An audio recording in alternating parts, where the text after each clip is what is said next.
नाज़रीन गिरामी अस्सलामु अलैकुम वरहमतुल्लाहि वबरकातुहू। सीधी बात के ताज़ा तरीन प्राइम टाइम में आप लोगों का इस्तकबाल है। नाज़रीन गिरामी, मैं अंसार अज़ीज़ नदवी इस वक्त आप लोगों के सामने कुछ अहम तरीन ख़बरों पर तबसरे लेकर के हाज़िर हुआ। तफसीलात में जाऊँ उससे पहले आप लोगों से जो दरख्वास्त होती है उस पर तवज्जो करने की अपील करूँगा। नाज़रीन गिरामी, इस वक्त सोशल मीडिया कहें, मेन स्ट्रीम मीडिया कहें, नेशनल मीडिया या फिर इंटरनेशनल मीडिया, सबके यहाँ एक ही मौजू है और वो है बांग्लादेश। और बिलखुसूस बांग्लादेश में इस वक्त जो वहाँ पर सूरत हाल है, जो पुरतशद्दुद मुजाहरे हो रहे हैं, 32 साला हादी जो सख्त भारत मुखालिफ बयानात के लिए बांग्लादेशियों का हीरो बना हुआ था, या यूँ कहा जाए कि जो लोग हिंद मुखालिफ बांग्लादेशी हैं उनका वो हीरो बना हुआ था। गुज़िश्ता साल की तलबा तहरीक में मरकज़ी किरदार के बाइस वो शोहरत रखता था। सिंगापुर के एक अस्पताल में दौरान इलाज दम तोड़ दिए जाने के बाद कल शाम से जो सूरत हाल बांग्लादेश की बनी हुई है, इस कदर ख़तरनाक है कि जिसका बयान नहीं किया जा सकता। तोड़ फोड़, आगजनी, एक दूसरे पर हमले, जिसको देखने के बाद अंदाज़ा लगा सकते हैं कि बांग्लादेश एक बार फिर जल रहा है, एक बार फिर यहाँ की सूरत हाल भयानक होती जा रही है। उस्मान हादी को 12 दिसंबर को ढाका में एक इंतखाबी मुहिम के आगाज़ के दौरान कुछ निकाबपोश हमला आवरों ने गोली मार दी थी और इसका इल्ज़ाम बराह रास्त भारत पर लगा था। और भारत में चूँकि हसीना को इस वक्त पनाह दिए हुए है, तो ऐसी सूरत हाल में बांग्लादेश और भारत के दरमियान में जो है वो ताल्लुकात ठीक नहीं हैं। जाहिर सी बात है कि इनक़िलाब या बगावत करके जिस खातून के ख़िलाफ़ जो है एहतिजाजात किए गए थे, उस खातून को एक मुल्क की जानिब से पनाह दिया जाना वहाँ के लोगों के लिए पसंद नहीं था। ऐसे हालात में जो अबूरी हुकूमत बनी, उसके बाद इंतखाबात का ऐलान हुआ। इंतखाबात में भारत की जानिब से दखल अंदाज़ी करने के बार बार इल्ज़ामात लगते रहे हैं मोदी हुकूमत पर, यहाँ की मरकज़ी हुकूमत पर, या जिस तरह से भी खारिजा पॉलिसी को लेकर कहें। तो जाहिर सी बात है कि एक हिंदू मुखालिफ लीडर को और उस पर निकाबपोश लोगों के हमला होने के बाद बराह रास्त इसका इल्ज़ाम भारत पर लगा। सर में गोली लगने के बाद उसे पहले ढाका के मुख्तलिफ अस्पतालों में दाखिल किया गया था। बाद में नाजुक हालत के बायस और एक खुसूसी एयर एम्बुलेंस के ज़रिए सिंगापुर मुंतकिल किया गया। 6 दिन तक ज़िंदगी व मौत की कशमकश के बाद वह 18 दिसंबर यानी कल 2025 को चल बसा। हादी की मौत की खबर फैलते ही हज़ारों अफराद नहीं बल्कि लाखों की तादाद में लोग सड़कों पर निकल आए। ढाका में मुल्क के 2 बड़े अखबारात द डेली स्टार और प्रथम आलो के दफातर को आग लगा दी गई। कई सहाफ़ी और मुलाजिमीन इमारतों में फंस गए। फायर ब्रिगेड के मुताबिक आग पर काबू पाया गया, ताहम अखबारात अपने प्रिंट और ऑनलाइन इशाअतें आरिजी तौर पर मुअत्तल कर दी, कहीं शाये करके जो है वो गुस्से का उन पर गुस्सा ना फूट पड़े इन जो है नौजवानों का। इस तरह बिजनेस स्टैंडर्ड अखबार भी सिक्योरिटी खदशात के बाइस जुमा का एडिशन शाये नहीं कर सका। मुल्क के दीगर शहरों खुसूसन चटगांग में मुजाहिरीन ने भारतीय असिस्टेंट हाई कमीशन के बाहर एहतिजाज किया, शदीद भारत मुखालिफ नारे लगाए।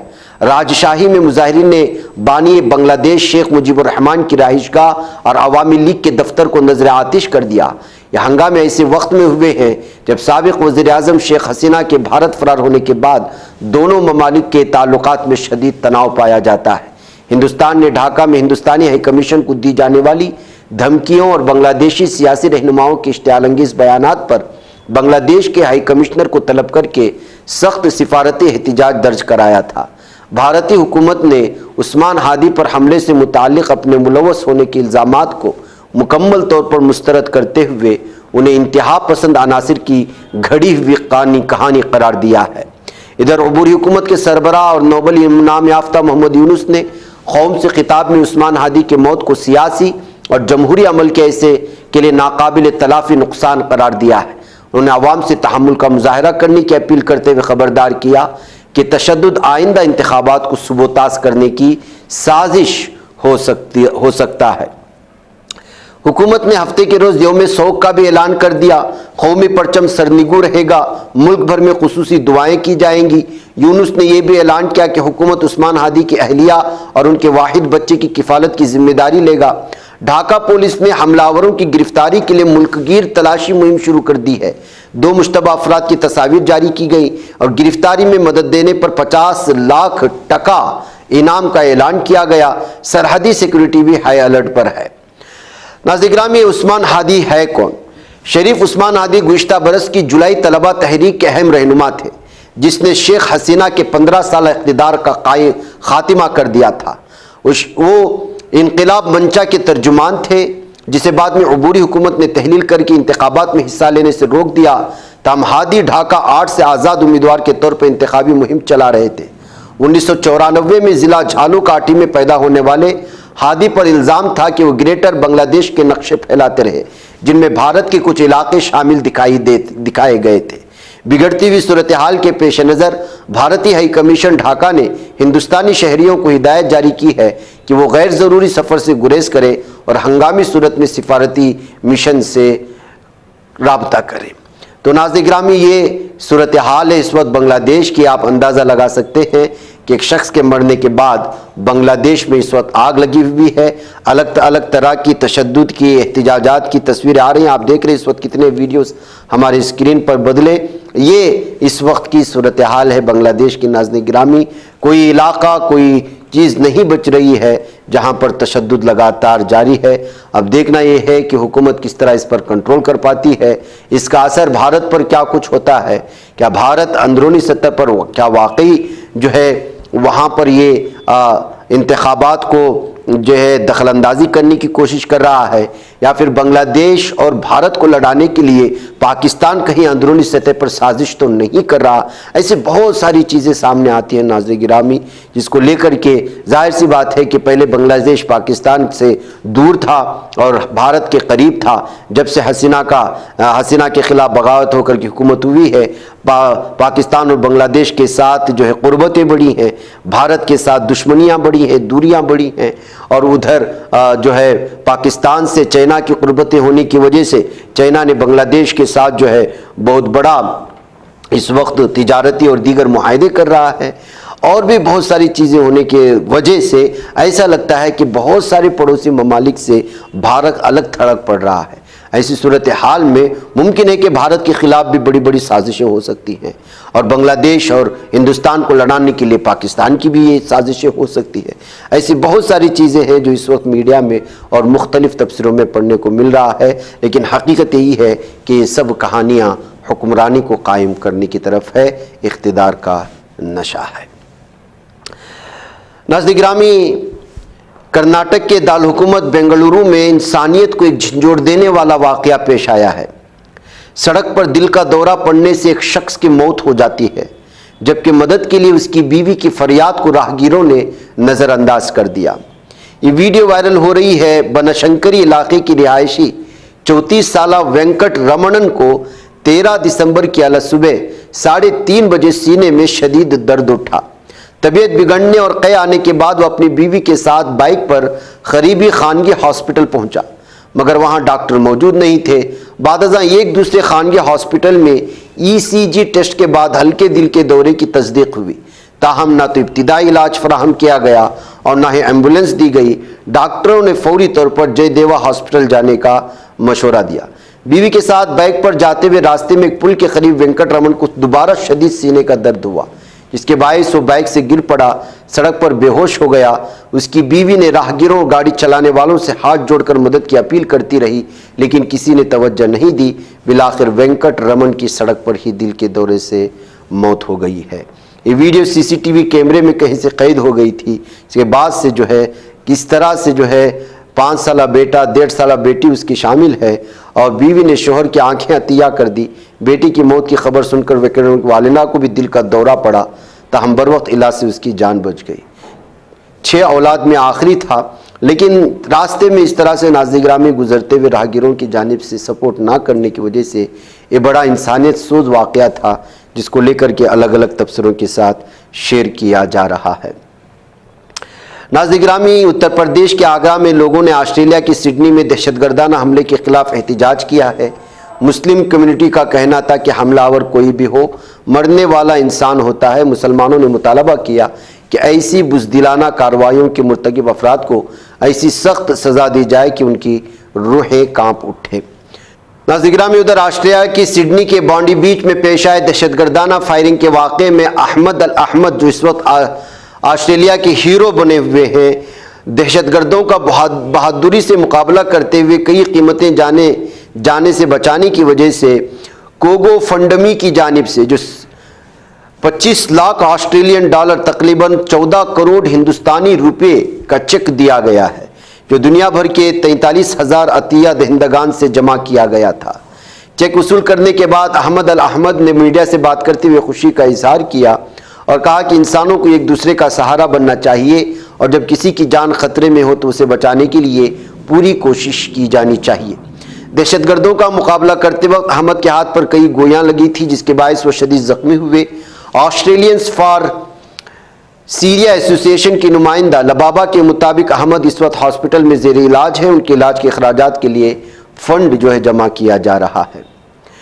नाज़-ए-गिरामी, जराइम पेशा अफराद लगातार भारत में उनसे होने वाले जराइम की अलग अलग वीडियोस वायरल होती रहती हैं। अब देखिए कि किस तरह से इस वक्त बेंगलुरु से ही आने वाली एक ख़तरनाक वीडियो है कि एक छोटे से बच्चे को एक दरिंदा सिफत इंसान पीछे से लात मार करके गिरा देता है, जो अपनी माँ के साथ रास्ते में जो है वो शटल कॉक खेल रहा होता है। आप अंदाज़ा लगाएं किस तरह के दरिंदे रहते हैं, बच्चों पर रहम नहीं करते। मुमकिन है आसपास में घर होने की वजह से किसी बात को लेकर की दुश्मनी हो, लेकिन उसकी सज़ा बच्चों को देना ये कहाँ तक जो है जायज़ है, और वो भी इस कदर की जो है जान ही चली जाए। ज़ेह किस्मत बच्चे को उस वक्त कुछ हुआ नहीं है, लेकिन ये वीडियो इस वक्त अलग अलग तबसरों के साथ शेयर की जा रही है। ये त्यागराजा नगर नाम एक इलाका आता है बेंगलुरु में, वहाँ से सामने आया है, जो अपने बच्चों के साथ रास्ते में जो है वो शटल कॉक खेल रही थी। नाज़-ए-गिरामी, लुधियाना से भी एक वीडियो आई है कि किस तरह दरिंदों ने 2 खवातीन का बैग लूटकर भागने की कोशिश की, लेकिन खातून ने उनकी इस जो है कोशिश को नाकाम बना दिया। बैकैफ इस वक्त 2 गाड़ी का पीछा करते हुए आते हैं, माँ बेटी जा रहे थे, लेकिन अचानक एक खातून की बैग खींचने की कोशिश होती है, लेकिन खातून लड़ते हुए बैग को भी बचा लेती है। फिर वो उतर कर के दोबारा लूटने की कोशिश करते हैं, लेकिन जो है किसी तरह से जो है वो उन लुटेरों से बच जाते हैं। मुमकिन है कि वहाँ पर आवाम को देख कर के लुटेरे भाग गए हों। ये नाज़-ए-गिरामी अलग अलग ये लुधियाना की वीडियो बताई जा रही है। जालिम दरिंदे, सहूदी, यहूदी हैवानों की एक वीडियो इस वक्त सामने आई है। रास्ते में चलते हुए क्रिश्चियन फादर जो अपने बच्चे के साथ चल रहा था, ये जालिम दरिंदे किस तरह से उसके चेहरे पर एक थूक देता है। ये दुनिया के सबसे बदतरीन कौम है नाज़-ए-गिरामी। राह चलते हुए अपने बेटे के साथ ये यहूदी दरिंदे किस तरह से थूक देते हैं आप देखें, और पूछने पर उसी पर हमला करने के लिए आ जाता है। हैवान नुमा ये दरिंदे इस वक्त जो है पूरी की पूरी दुनिया में दरिंदगी फैला रहे हैं। ये वीडियो शेयर करते हुए यहूदियों के खिलाफ एक मरतबा फिर जो है गम गुस्सा जो है भड़क रहा है। बिलखुसूस वो ममालिक जो अपने आप को क्रिश्चियन ममालिक मानते हैं, क्रिश्चियन को किस तरह से जो है तौहीन की निगाह से यहूदी देखते हैं, वो ख़ुद क्रिश्चियन भी जानते हैं, लेकिन मुस्लिम दुश्मनी में इन दरिंदों का सपोर्ट कर जाते हैं। बिलखुसूस अमेरिका के लिए यही मिसाल दी जाती है। नाज़-ए-गिरामी, बिहार सीएम नीतीश कुमार की उस हरकत की वजह से लगातार गुस्सा बढ़ता हुआ जा रहा है। पीडीपी की इल्तिजा मुफ्ती ने एहतिजाज के बाद फिर से एक बयान जारी किया है। आपको मालूम होना चाहिए कि इस वक्त मुल्क के मुख्तलिफ हिस्सों में कश्मीर से लेकर कन्याकुमारी तक नीतीश कुमार के खिलाफ लगातार गुस्सा बढ़ता हुआ जा रहा है और एहतिजाज भी हो रहे हैं, क्योंकि ये सिर्फ मुस्लिम खातून के निकाब या हिजाब का मामला नहीं था, ये इंसानियत का मामला था, जहां पर नीतीश कुमार ने खवातीन की तौहीन की थी। नाज़रीन गिरामी, मैं जराइम की बात कर रहा था। रियासत आंध्र प्रदेश के विजयवाड़ा शहर के कत्तापेट इलाके में भी एक ऐसा ही एक दिल दहला देने वाला वाक़या पेश आया है। शराब पीने के लिए 10 रुपये देने से इनकार करने पर 48 साला ताताजी नामी शख्स पर एक 17 साला लड़के ने चाकू से बेरहमाना कत्ल कर दिया। शदीद जख्मी होने के बायस उसकी मौत वाक़ हो गई। जुमेरात की रात कत्तापेट के एक बार शॉप के करीब मामला पेश आया। इत्तला मिलते ही पुलिस मौके पर पहुंचे और जांच पड़ताल की। पुलिस ने नाबालिग मुलजिम को तहवील में ले लिया है। देखिए, नाबालिग भी है, 10 रुपया चाहता है शराब पीने के लिए, ना देने पर हमला कर देता है एक बूढ़े शख्स पर। ये हमारे भारत में बढ़ने वाले जराइम और उसकी गिराफ की जो इंतहा है नाज़रीन गिरामी, जिस पर जितना भी तबसरा किया जाए कम है। मध्य प्रदेश के विदिशा में एक अनोखा मामला सामने आया। एक खानदान ने अपनी जिंदा बेटी को मुर्दा मानकर उसके आखिरी रस्मात अदा की। यह वाकया कोतवाली थाने के इलाके चूनावाली गली में पेश आया। 23 साला सविता किशवाहा ने बाराईपुरा के रहने वाले संजू राजक से शादी की तो उसको घर वाले नाराज हो गए। खातून का भाई सौरभ किशवाहा संजू राजक दोस्त थे। 11 दिसंबर को संजू ने सौरभ की बहन सविता को अगवा कर लिया। 13 दिसंबर को कोतवाली पुलिस स्टेशन में शिकायत दर्ज करवाई। 18 दिसंबर को पुलिस स्टेशन में हाजिर हुई। पुलिस को बताया कि वो अपनी मर्जी से यहाँ से निकली है। उसने भोपाल के आर्या समाज मंदिर में संजू राजक से शादी की थी। घर वालों ने सविता को कई बार समझाने की कोशिश की, उसे समाज और रिश्तों की दुहाइयाँ दी गई, लेकिन उसने किसी की नहीं सुनी। इसके बाद घर वालों ने उसे मुर्दा मान लिया। उसकी आखिरी रस्मात अदा करने का फैसला किया। घर वालों ने मातम मनाया, सविता का पुतला बनाया, एक अर्थल तैयार की। जिंदा लड़की की आखिरी रस्मात में रिश्तेदारों और पड़ोसियों ने शिरकत की। अर्थी को घर से घाट तक ले जाया गया। आखिरी रस्मात शमशान घाट में मुकम्मल रस्मात के साथ अदा की गई। सविता के भाई राजेश किशवाहा ने चिता को जलाया। खानदान का कहना है कि वह अपनी जिंदा बेटी के लिए 13वीं दिन की रस्मात दरियाए गंगा पर जाकर पिंड दान करेंगी। तो नाज़रीन गिरामी, इस तरह से खातून की अपनी मर्जी से शादी करने के चलते समाज में जो है ऊंच नीच जो होता है तबकात में, उसके चलते लड़की के ख़ानदान वालों ने ये सब किया है। ये कहते हुए जो है जिंदा लड़की की आखिरी रस्मात अदा करने की खबर अलग अलग तबसरों के साथ शेयर की जा रही है। नाज़रीन, मुझे इजाज़त दो। अस्सलामु अलैकुम रहमतुल्लाहि व बरकातहू।